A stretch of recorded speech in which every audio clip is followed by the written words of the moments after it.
وحده والصلاة والسلام على من لا نبي بعده أما بعد مقدم النفي akiikiridde pulezidenti w'eggwanga lino n'ab'ebyobufuzi mwenna abali ku mukolo guno eri bannaddiini bannange abali wano ab'enzikiriza y'Ekiyisiraamu n'ab'enzikiriza endala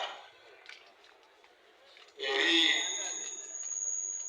abantu b'amaka gano abakulembedde ekizibu ekitukuŋŋaanyiza wano na mwenna abazze okuziika assalaamu alaikum warahmatullahi wabarakatuh.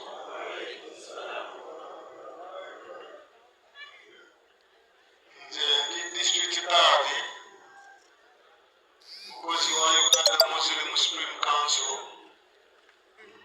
era omukiise olukiiko olukulu olumanyiddwa nga General Assembly.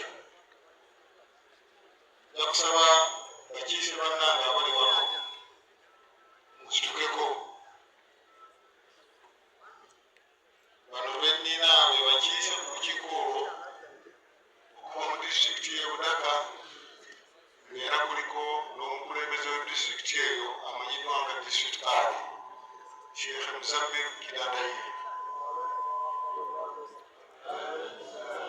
Tulina n'omwana wa wano former district kaadi Werambo. Assalamu alaikum warahmatullahi wabarakatuh.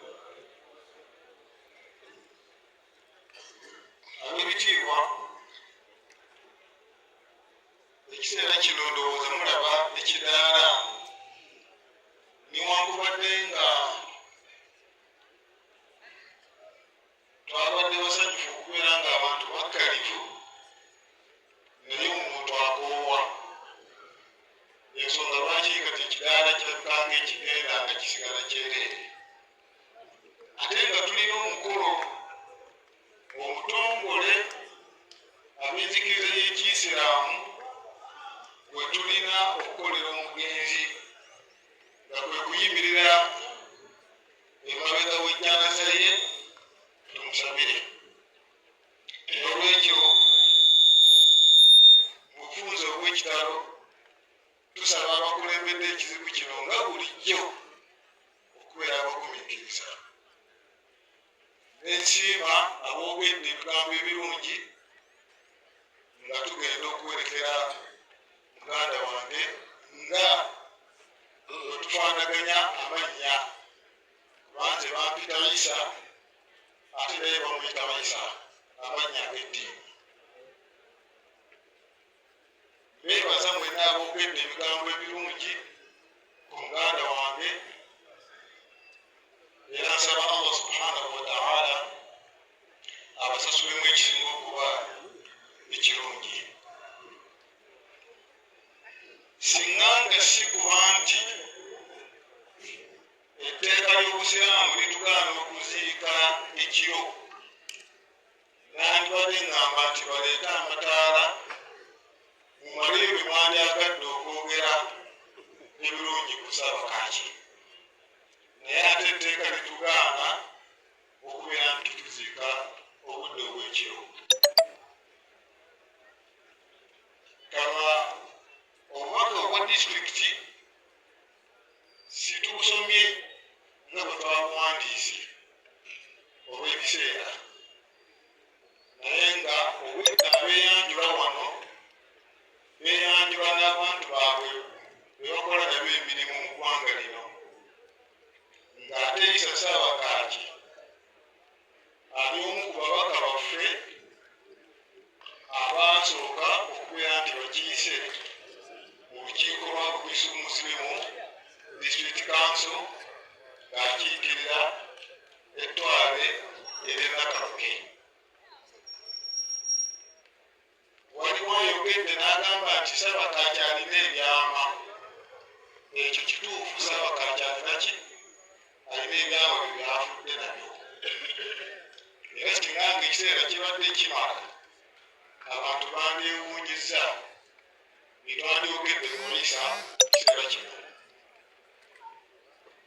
Liisa abadde muweereza wa ddiini naye ateeza okumumanya nti ali mu byabufuzi namulaba ng'ali ne omwami gwe baaziika ebusambe gwe bayita Jango Macho kubanga yali musomesa ku Koma Secondary School nga bali ne Subairi Bakari kuwe Kampala, ali omu ku bantu abaali ne pulezidenti ng'ali mu byobufuzi.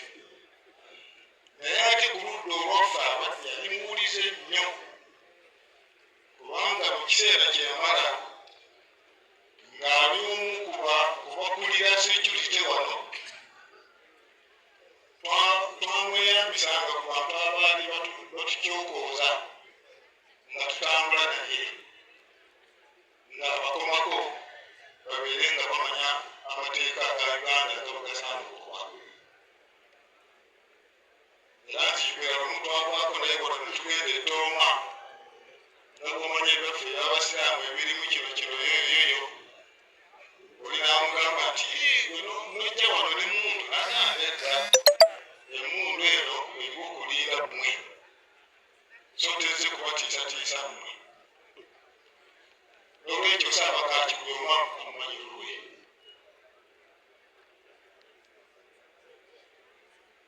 Tubadde oba mu nteekateeka zaffe tusooka kusaala salaatul asri ne tulyoka tusaalira omuntu waffe oba dhuhuri yenteekateeka erina e Makka kubanga yo ne subuhi basaalira. Njagala okutegeeza imaamu akulembedde wali omuzikiti nti nze imaamu wano akulembedde nga nze nkyali wano nze nange nsaala era ŋŋenda kusaala. N'olwekyo njagala okutegeeza imaamu akulembedde omuzikiti wali nti ekyakoze kikyamu anjeemedde kuba nange ŋŋenda kusaala. Bwe mba ndi wano nze nfuga ibaada eziri wano. Bw'olaba nti waliwo ensobi gye nkoze ojja n'ogamba nti muzeeyi wano waliwo kye twerabidde so toteekawo omuzikiti nga nze wendi. Ab'ebitiibwa basaba mutereeza enniya zammwe fe abatannaba kusaala tusaale ate nammwe abasadde okubasonyiwa musaale naffe muddemu musaale. Eri esoose efuuse sunna kkiriza oba jeema. Oluvannyuma bangambyo abajjalaza mulindeko kutumala kusaala asiri kubanga tetulina fardul kifaaya ne fardul ayn. Tumala kusaala asiri oluvannyuma tusaalire muganda waffe.